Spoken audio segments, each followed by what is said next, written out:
Assalamualaikum warahmatullahi wabarakatuh. Salam sejahtera buat kita semua, Shalom, Om Swastiastu, Namo Buddhaya, salam kebajikan, salam sehat dan semangat untuk kita semua. Yang saya hormati senior-senior hadir di sini Pak CT, Pak Hairul Tanjung, dan juga Pak Dirut Bulog, Pak Bayu, Pak Kepala Bappenas, Pak Arief, lalu juga hadir Pak Anggota Dewan. Tadi saya lihat ada Pak Kang Samad ada hadir di sini. Anggota DPR terpilih Pak Erwin Aksa, selamat Pak Erwin atas terpilihnya mewakili DKI.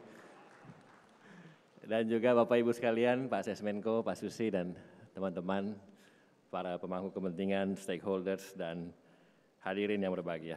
Saya ucapkan terima kasih Pak Hairul Tanjung atas undangan yang telah diberikan dan juga pada kesempatan ini atas nama Kementerian Perdagangan mengucapkan selamat dan sukses atas acara yang diselenggarakan dan saya diminta untuk memberikan keynote, mungkin tidak lama Pak Hairul Tanjung, mungkin saya hanya coba memastikan beberapa informasi yang patut untuk kita share kepada teman-teman, kepada Bapak Ibu sekalian, dan juga kepada para hadirin. Di sini saya bawa slide dan mungkin bisa ditampilkan slide-nya supaya nanti kita bisa menjadi bahan untuk kita diskusi mungkin ke depan. Silakan, mungkin. Oke, baik. Sambil menunggu slide yang akan disampaikan di depan, saya mau bercerita sedikit dan juga memaparkan beberapa kondisi real, kondisi-kondisi yang sudah kami alami dan juga tentunya di tahun 2003 lalu dan juga tentunya economic outlook ke depan di tahun 2024 dan juga di tahun-tahun selanjutnya. Nah, Bapak Ibu sekalian, saya perlu sampaikan tadi mungkin sudah dijelaskan oleh Pak Susi, Pak Sesmenko, bahwa kondisi ekonomi kita dan juga minimal dari sisi perdagangan, saya ingin sebutkan di sini dalam kondisi yang cukup progresif, cukup kondusif. Saya perlu sebutkan di sini bahwa neraca perdagangan kita surplus, ya, yang artinya nilai ekspor kita lebih besar daripada impor kita. Dan ini adalah sebuah kondisi yang kita patut syukuri, mengingat ya neraca perdagangan kita sudah surplus itu kurang lebih, Pak JT, itu kurang lebih 45 bulan berturut-turut kita tidak pernah defisit, tapi surplus Bapak Ibu sekalian. Jadi ini kondisi yang saya pikir tidak mudah untuk kita dapatkan, tetapi tentu kita syukuri dan mudah-mudahan kita bisa pertahankan. Satu itu neraca perdagangan. Economic growth tadi mungkin sudah dijelaskan oleh Pak Sesmenko, kita stabil di angka 5%-an dan inflasi kita sempat menghit di angka kurang dari 3%. Jadi 3 indikator, inflasi yang rendah, economic growth yang stabil, neraca perdagangan yang surplus, 45 bulan berturut-turut, dan bahkan di tahun 2022, saya sedikit flashback ke belakang, Desember 2022 saya ingat angka surplus kita, neraca perdagangan kita itu mencapai 54,5 miliar US dollar, itu tertinggi sepanjang Republik Indonesia kita. Jadi semenjak kita merdeka sampai Desember 2022 neraca perdagangan kita tertinggi. Nah ini sedikit data yang ingin saya sampaikan. Yang tadi saya bilang 45 bulan berturut-turut dari Mei 2020 sampai Januari, ini terpanjang sepanjang 15 tahun terakhir. Kalau di 2022 kita 54,5 agak turun di 2023 di 36,91. Diakibatkan mungkin beberapa komoditas sempat turun harganya, batu bara dan lain-lain, tetapi kita tetap mampu memaintain ini di angka 36,91 miliar. Dan kita tidak pernah tidak surplus 45 bulan berturut-turut semenjak Mei tahun 2020. Nah artinya apa Bapak Ibu sekalian, ini adalah kondisi yang membuat kita harus semakin optimis, membuat kita semakin yakin dan percaya bahwa keadaan dan juga kondisi neraca perdagangan kita dalam situasi yang kondusif. Lalu berikutnya, saya juga ingin sampaikan, selain dari neraca perdagangan surplus, inflasi yang tadi saya sebutkan di bawah 3%, dan juga economic growth yang stabil di angka 5%-an, di mana ya keadaan dunia itu diprediksi semakin melambat, kita mampu memaintain ini. Nah ini disebabkan salah satunya tidak hanya dari nilai ekspor kita yang tinggi, ya, tetapi juga dari infrastruktur yang berjalan dan juga mungkin saya ingin singgung di sini terkait dengan infrastruktur yang secara spesifik Kementerian Perdagangan lakukan. Mungkin bisa di slide selanjutnya. Nah, ini Bapak Ibu sekalian, pasar. Nah, ini belakangan sedang ramai harga komoditas. Ada Pak Arief di sini nanti mungkin bisa mengkonfirmasi ya, Pak Arief ya, Kepala Badan Pangan Nasional, ada Pak Dirut Bulog juga di sini. Saya ingin sampaikan ya, Kementerian Perdagangan ini kita konsisten Pak, Bapak Ibu sekalian, Pak CT. Kita ini 1 tahun kita merevitalisasi pasar itu banyak sekali. Dari Aceh sampai Papua proposal masuk ke kami yang dananya itu dari Kementerian Perdagangan, tidak hanya dari daerah, itu kita bantu banyak sekali. 1 tahun mungkin bisa 200-300 pasar Seluruh Indonesia yang kita bangun, kita revitalisasi, dan kita kerjasama dengan kementerian lain seperti Kementerian PU. Nah, apa intinya selain revitalisasi pasar? Kami juga lakukan digitalisasi pasar. Nah, ini mungkin tidak ditulis ini tapi saya ingin sampaikan. Jadi kami punya target Bapak Ibu sekalian di seluruh Indonesia. 1 tahun itu kita digitalisasikan itu 1.000 pasar. 1.000 pasar yang dimulai dari hal-hal yang sederhana sebagai contoh. Nanti kalau Bapak Ibu sekarang coba main-main ke pasar tradisional, bisa dicek. Sekarang kita tidak cuma bisa bayar pakai cash, tapi sekarang kita bisa bayar pakai cashless. Cukup dengan kita kerjasama dengan BI, dengan Kris, kita bayar menggunakan gadget kita, tidak sampai 3 detik, langsung bayar, nggak pakai rekening penampung, nggak pakai rekening pihak ketiga, langsung ke penjual. Ini manfaatnya sangat besar Bapak Ibu sekalian. Bukan cuma dari sisi practicality, tetapi juga dari sisi inklusi keuangan. Kenapa? Kalau Bapak-Bapak Ibu tahu para pedagang itu, kalau mereka mau mendapatkan tambahan modal, mereka pergi ke bank, bank tanya mana cash flow-nya, mana coba kita lihat laporan administrasi keuangannya. Kalau dia digitalisasi, lebih gampang dia pergi ke bank, bank kasih lihat mana cash flow-nya, dikasih lihat, nanti lebih gampang untuk mendapatkan pinjaman. Nah ini adalah salah satu bentuk bagaimana Kemendak mendorong terjadinya inklusi keuangan di level-level retail termasuk level-level tradisional di tingkat pasar-pasar tradisional. Nah, jadi sekarang Bapak Ibu bisa lihat sekarang. Ya, nanti cek ke pasar Keramat Jati kalau di Jakarta. Mungkin dapilnya Pak Erwin ini banyak itu di Jakarta Barat, di Jakarta Utara, itu pasar-pasar Bang. Abang lihat itu sekarang udah pakai kris. Ini saksi hidup betul ya Bang Erwin ya. Nah, ini artinya apa? Kemendak berhasil mendorong digitalisasi. Dan saya yakin di sini banyak yang dari daerah. Saya sendiri kan orang dari daerah, saya dari Manado, Sulawesi Utara, kampung saya. Itu banyak yang kita digitalisasi. Bayar pakai kris kerjasama dengan para platform. Nah, artinya ini memastikan supaya mendorong digitalisasi dan inklusi keuangan, itu satu. Yang kedua, kita juga bangun yang namanya SRG, Sistem Resi Gudang. Nah, ini mungkin banyak yang belum tahu, banyak yang sudah tahu. Yang belum tahu, saya jelasin lagi. Sistem Resi Gudang itu fungsinya dan filosofinya adalah untuk pertama menjaga inflasi, untuk menjamin stok, dan kedua untuk memberikan penghidupan yang lebih layak kepada para petani dan pelaku komoditas. Gimana cara kerjanya? Jadi Bapak Ibu sekalian, petani ini kebanyakan rugi jualan. Kenapa? Karena mereka daily basis, mereka jual hasilnya harian. Kenapa mereka harus jual? Karena nggak punya tempat untuk simpen barang. Nah kita, Pak Arief bisa dicek, kita bangun SRG gudang-gudang untuk para petani supaya ya mereka bisa simpen barangnya. Jadi kalau lagi panen, harga lagi turun, mereka simpen barangnya 3-6 bulan. Yang terjadi sekarang mereka nggak bisa simpen, mereka harus dealing sama tengkulak. Ketika mereka dealing sama tengkulak, mereka jual rugi, jual pas-pasan.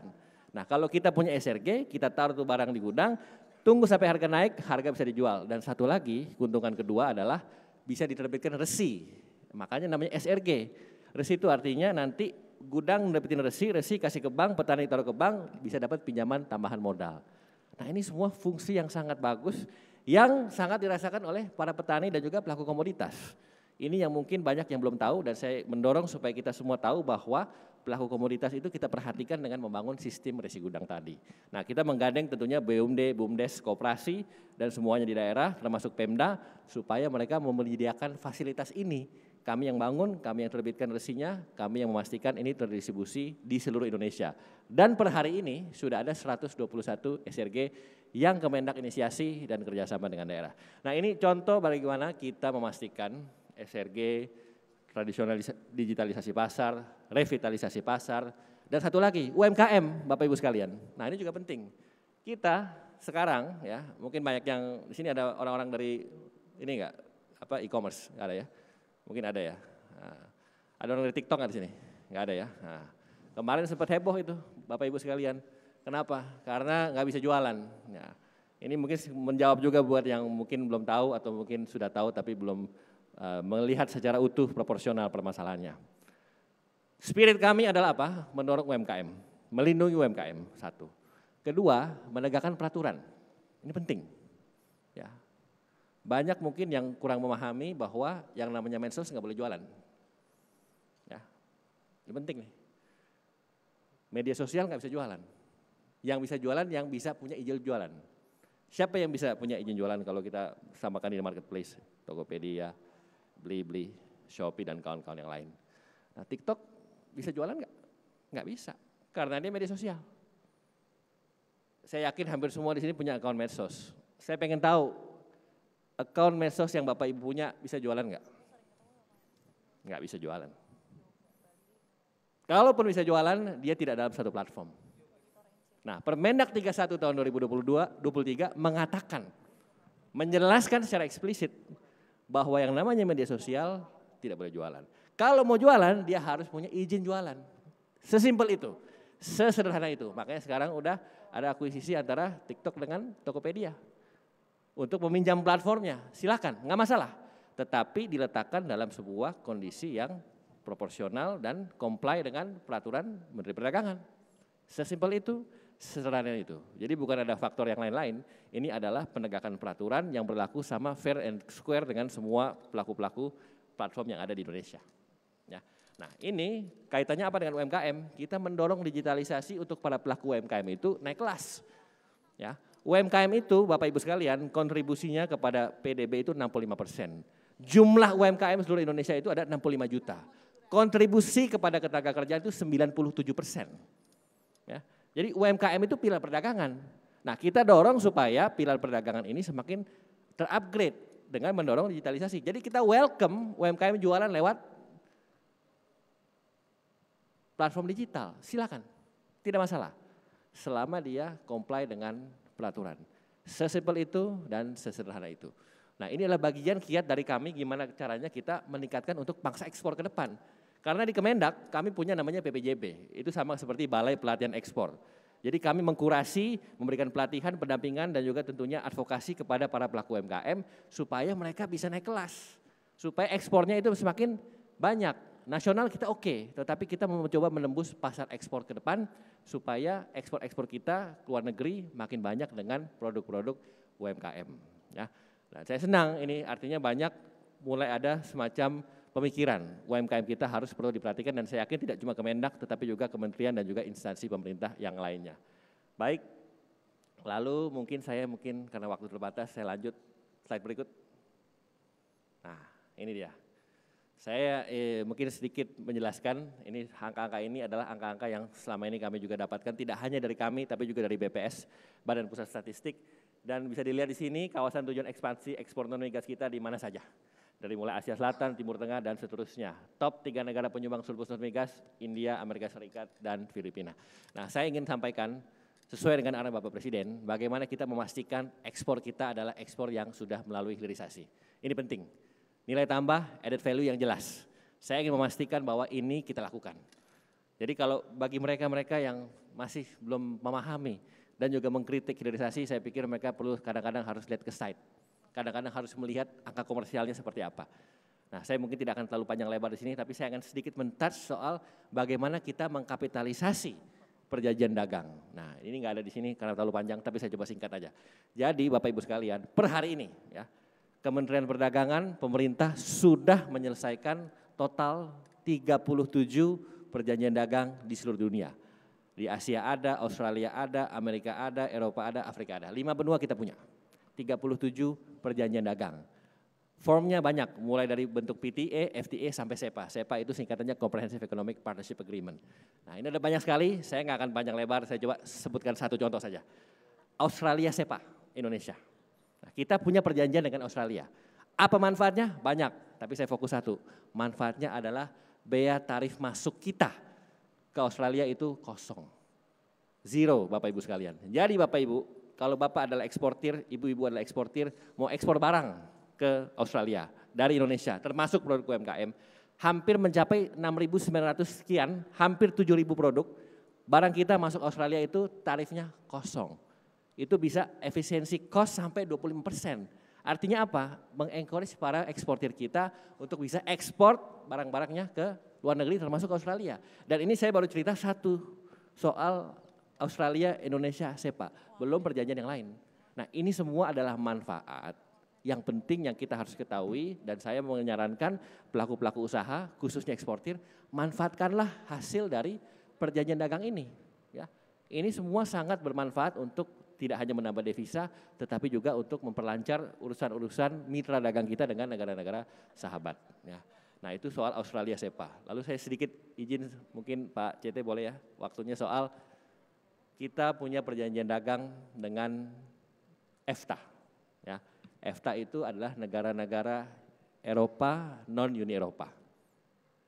Mengapa ini penting? Saya ingin sampaikan sedikit aja. Jadi EFTA, salah satu negara EFTA itu adalah Switzerland, Iceland, dan 2 negara lagi. Mengapa saya katakan penting?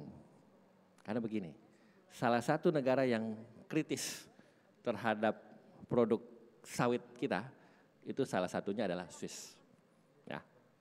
Tetapi Bapak Ibu sekalian, apa yang terjadi? Sekelas Swiss saja, sekelas Swiss, itu menerima kita. Bahkan dalam mewujudkan SEPA dengan Indonesia, ada namanya EFTA SEPA Indonesia. Itu Swiss mengeluarkan referendum, jajak pendapat ke masyarakat polling. Apakah mereka layak untuk kerjasama dengan kita? Apakah Indonesia bisa menjadi mitra dari EFTA countries? Dan 52% menyatakan setuju. Padahal ada salah satu komoditas yang namanya kelapa sawit, CPO, yang selama ini pihak-pihak sana sangat kritis kepada kita. Nah, tetapi ini artinya apa? Kalau kita bisa melakukan kerjasama dengan EFTA, di mana EFTA itu salah satunya Swiss menerima CPO kita, artinya CPO kita itu layak, satu, dan kedua marketnya banyak, dan ketiga secara lingkungan, nah ini ingin saya garis bawahi, itu bisa diterima. Makanya saya bingung kenapa ada negara-negara seperti, saya tidak perlu sebut namanya di Uni Eropa sana, yang mengkritik. Saya tahu persis kenapa, karena saya tahun 2020 ketua delegasi dari Indonesia mewakili Kemendak untuk menuntut Uni Eropa soal kelapa sawit. Saya tahu persis itu. Kelapa sawit kita, CPO kita didiskriminasi oleh Uni Eropa. Itu masuk ke WTO, kami menuntut di WTO, masuk nama kasusnya DS 593, Dispute Settlement 593. Itu kita menuntut Uni Eropa. Mereka alasannya katanya kita tidak pro lingkungan, alasannya karena kita berbahaya produknya. Tapi apa yang terjadi Bapak Ibu sekalian? Pada saat saya di sana menjadi ketua delegasi, saya tanya itu, coba kita buka-bukaan saja data. Di mana CPO kita yang dianggap merusak lingkungan? Katanya ada banyak pembebasan lahan dan seterusnya. Saya sebut aja di sini ya, salah satu negara saya nggak bisa sebut spesifik namanya, dia kritik kita katanya, wah Indonesia kok tidak pro environment, tidak ada preservasi kawasan hutan. Negara itu ya, ini bisa di-quote kata-kata saya. Negara itu mempermasalahkan kita. Saya tanya, kita buka-buka data saja Pak. Negara itu ternyata ya, Indonesia dan negara tersebut saya bandingkan ya. Negara tersebut yang mengkritik kita, dia mempreservasi kawasan hutannya kurang dari 20%. Sementara kita lebih dari 51%. Jadi di mana letak masalah lingkungan di sini, saya tanya. Ternyata bukan soal lingkungan Bapak Ibu sekalian. Bukan Pak CT, bukan soal lingkungan. Tapi ada soal apa? Soal produk mereka yang namanya rapeseed, sunflower, tidak bisa berkompetisi sama CPO kita. Karena harganya mereka 5 kali lipat lebih mahal. Jadi mereka melakukan lobby kepada Parlemen Uni Eropa supaya mereka neken barang-barang kita nggak boleh masuk. Nah itu makanya kita tuntut Uni Eropa. Dan 593 DS ini dari tahun 2020 sekarang 2024, alhamdulillah puji Tuhan ya, posisinya bagus ya. Saya tidak bisa disclose semua hasilnya, tetapi saya yakin dan percaya bahwa kita akan memenangkan tuntutan ini. Saya yakin itu ya. Nah, ini yang penting yang harus kita ketahui bersama Bapak Ibu sekalian. Jadi kalau soal Kemendak ini kita nggak cuma soal harga beras Pak Arief atau Pak Bayu. Bukan cuma soal harga sembako. Betul, kita menjamin itu semua terjadi. Ya, saya sedikit update aja, saya bisa pastikan harga minyak goreng itu aman, Rp14.000 per liter, sesuai HET betul Pak Kepala Bappenas, atau 15.500 per kilogram, sesuai HET. Beras mudah-mudahan dalam situasi kondusif. Tadi saya baru bincang-bincang dengan Pak Arief, aman ya Pak Arief? Nah, karena beras itu sebenarnya sekarang udah bukan di Kemendak, banyaknya itu di Kepala Bappenas. Betul ya Pak Arief? Apalagi ada Pak Bayu di sini. Nah, saya juga tanya Pak Bayu aman ya beras ya Pak? Nah, sudah aman. Kalau dua ini bilang aman, aman. Kemendak kita mengendorse itu dan memastikan harga barang pokok yang lain itu juga aman. Saya bisa yakin itu kenapa? Karena saya sudah di pasar Pak, sebelum dari sini. Saya cek tadi Pak Cete, saya cek ke pasar tadi, harga minyak goreng alhamdulillah puji Tuhan masih stabil Rp14.000 per liter. Kita akan menyambut bulan puasa sebentar lagi, mudah-mudahan itu juga bisa kita tackle dengan baik. Wah, saya kayaknya kepanjangannya bicaranya, mohon maaf nih. Jadi terakhir mungkin saya tutup dengan tantangan ke depan, saya pikir saya tidak akan jelaskan, saya hanya ingin memastikan bahwa kolaborasi dan juga sinergi dengan stakeholder itu kita jaga dengan baik, dengan seluruh lapisan, tidak hanya dari pemerintahan pusat, tetapi juga kabupaten, kota, provinsi, dan pelaku. Jadi yang namanya pelaku usaha, kita juga harus memastikan menciptakan iklim yang suportif, ya. Dan Kementerian Perdagangan selalu dalam garda terdepan untuk memastikan itu semua.